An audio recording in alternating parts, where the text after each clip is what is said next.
واخرجت الارض اثقالها وقال الانسان ما لها یومئذ تحدث اخبارها. این آیت قرآن ابو هریره میگه پیش پیغمبری خدا خواندن، حبیب خدا در حال میگه گفتن ایسته یومئذ تحدث اخبارها. بدانین این اخبار چه اخبار است، بدانین که این زمین چه اخبار پیش خدا را میتد. ندادر عزیز، آیت شب شما را فریب دادن، شما آدمای ضعیف ایمان، شما آدمای بی غیرت، زمین 10 بر می جنبد تا روز خواب نکردی، از پیشگاه پروردگار را میترسی، از پیشگاه خدا را میترسی. تا روز کودکاتون در دست کوچه به کوچه گشته که زمین می جنبد، از زمین جنبی ترسیدی و از شدت روز قیامت میترسی. پیشگاه خدا در راست خود کند و گوید ای نام تلا میگیرم، اونجا نام هر کس با همون کسب دنیایی فریاد کرده می شود ای زینه‌کار پیش گذر. نمیترسی؟ بدانیم بود پیغمبری خدا یومئذ تحدث اخبارها، روز قیامت زمین اخبار میدهد. بدانید این اخبار چه اخبار است؟ گفتن نمیدانیم، الله و رسول اعلم، خدا و رسول داناست، ما نمیدانیم. حبیب خدا گفتن ان تشهد على كل عبد او امة بما عمل على ظهرها تقول عملت كذا و كذا في يوم كذا و كذا. ببینید روز قیامت این زمینه که بالاش در امروز بی پروا گشته سیم دادر عزیز، ولی زمین شما زمینم نگوید. گفتی سعدی این خاک گر به تعامل نظر کنی مردن، این خاک گر به تعامل نظر کنی چشم است و روی و قامت زیبای دلبران. این خاک نیست، این خاکی که ببینن این چشمن میگن، این روی هستن، اینا دستهای برادر شما هستن که به خواب بدل شدن. نوشیروان کجا شد و دارا و یزدگرد، گردان شاهنامه و خانان قیصران کجا شدن اینا؟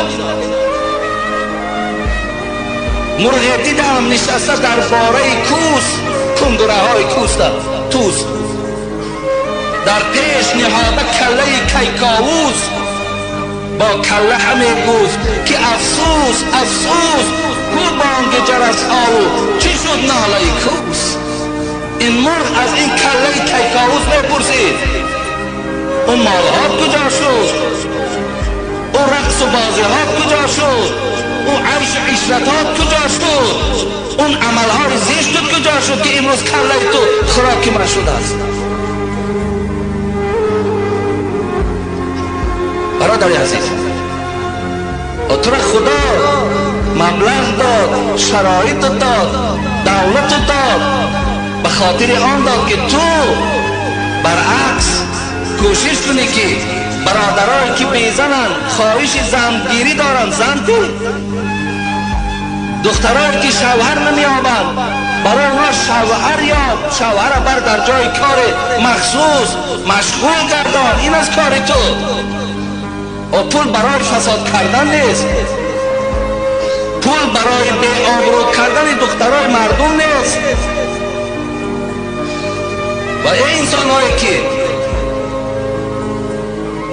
اینقدر خدا شما را بی رحم و بی انصاف کرده است که مرد بیچاره که پرکلاس، جگردرد، روده‌درد، اعضای آبادش نمانده است در روسیه، کار میکند، محنت میکند، تو زنی وقتی در اینجا عشرت میکنی.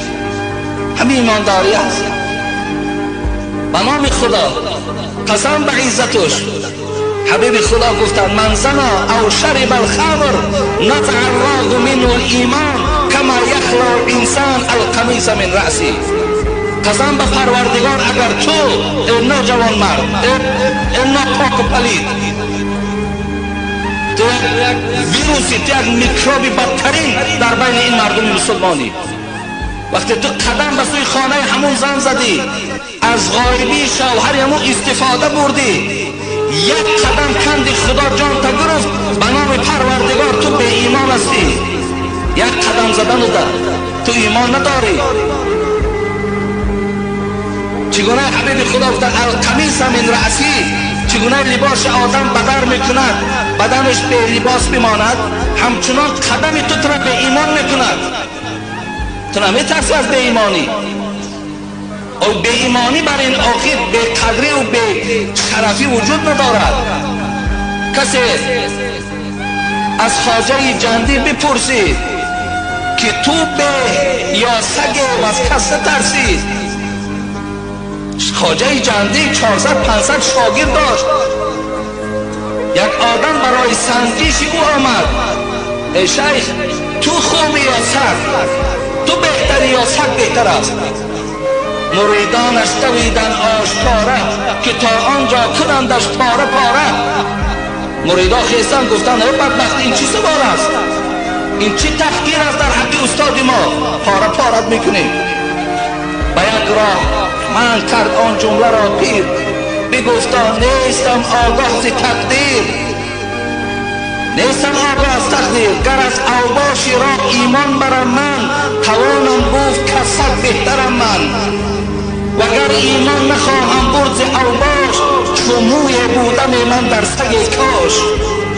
ازت گفتن اگر من ایمان برم برادر عزیز، من از سگ بهترم، لیکن ایمان نبرم، از یک موی سگ بهتر هستم.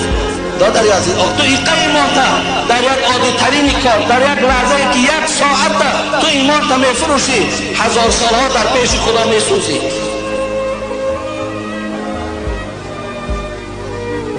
رسول اکرم صلی الله علیه و سلم گفتند: من قعد على فراش مغیبت قیض الله له ثعبانا یوم القیامه. برادر عزیز، حدیث پیغمبر را گوش کن. من قعد على فراش مغیبت، یک برادر از غایب بودنش، از نبودنش، از غریبی بودنش، از خانش بیرون بودن استفاده بردی. حبیب خدا گفتن خانه را تینج یافتی، خانه را خلوت کردی، یا با طریق تلفن او را تو شیفته خودت کردی، فریفته کردی و رفتی این کار زیست و ناشایانه در حق این خواهر مسلمان انجام دادی. حبیب خدا گفت زود است که خدا جان تا میگیرد و زود است که تو پیش پروردگار میایی، لیکن خداوند قیض الله له ثعبانا یوم القیامه. انمون مارهایی که حتی انسان در تلویزیون دیدن مار به حذر میکنه، میترسد. ببین وقتی مارهایمون تلویزیون در پیتانهایی را که نشان میدهند 400 کیلو 300 کیلو، وقتی آدم میبیند ترس او را فرا میگیرد. حبیب خدا گفت برای تو انسانی که این کار زیست و شنیع را در حق خواهر مسلمان، مادر مسلمان، علال خصوص زنهای شوهردار، دخترهای شوهردار انجام دادی، خداوند برای تو در قبر همچنان مارها را آماده میکند.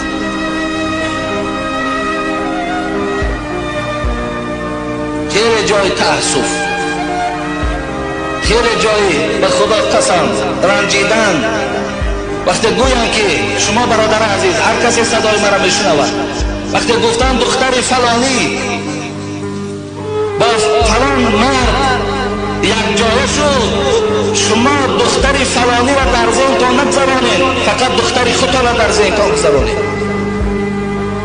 وقتی آوازه کدام زن شوهردار اگر دیار ما را فرا گرفت، تصور کن زن شماست. وای این شعاره که گوری و جدا و گوری من جدا، این شعار ما نیست. اذا رأى منكم منكرا فليغيره بيده فإن لم يستطع فبلسانه فإن لم يستطع فبقلبه وذلك أضعف الإيمان. شما وقتی کاری ناشایان دیدین، حبیب خدا گفت کاری نادرست دیدین، با دستاتان من کنین، پیشگیری کنین. وقتی با دستهاتان نتوانستین، با زبانهاتان گوین.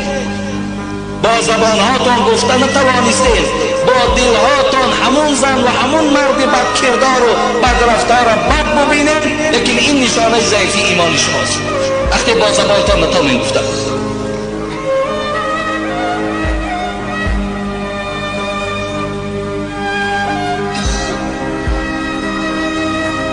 لا يزني زاني حين يزني وهو